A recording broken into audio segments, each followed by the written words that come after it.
Hi, it's me again, Tagumpay Aquino Channel.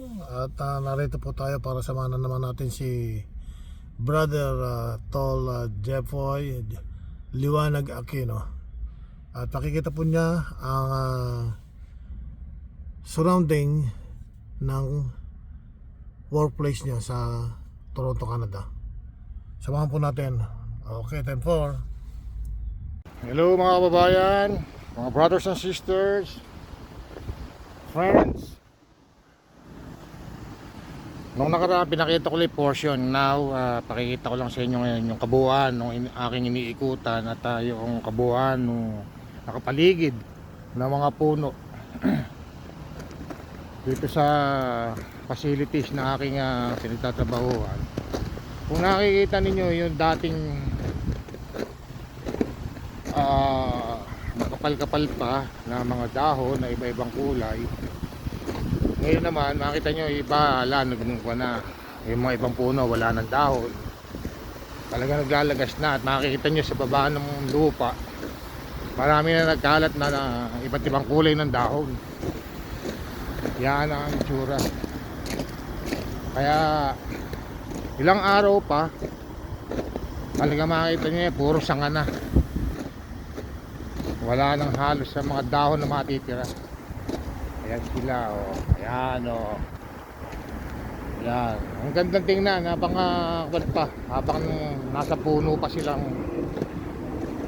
iba-ibang kulay na nakakabit sa kanilang mga sanga. Pero di magtatagal, makikita na ninyo dyan puro sanga na lang. At pagbagsak na ng panahon na snow, yung sanga na yan ay kukulapuli na ng puro puti. Yun na nga yung snow. Yung aming facility rito, ayan lang, katabi lang kami ng highway. Ito ang pinaka major road dito sa location namin. Dito sa bago kong trabaho, mga 30 minutes drive lang nakakarating na ako sa workplace ko. Kaya maski hating gabi na ako umuwi, okay lang dahil malapit lang naman. Wala naman ako dinadaanan dito na mga sabana, ano yung mga major roads. Ayan, oh. Yan ang aking iniikutan dito pag naka-duty ako. 3 days na straight na duty and 3 days na off duty. Kaya kahit paano maluwag naman, hindi katulad ng mga dating mga trabaho, survival job. Ngayon kahit paano nakaswerte naman.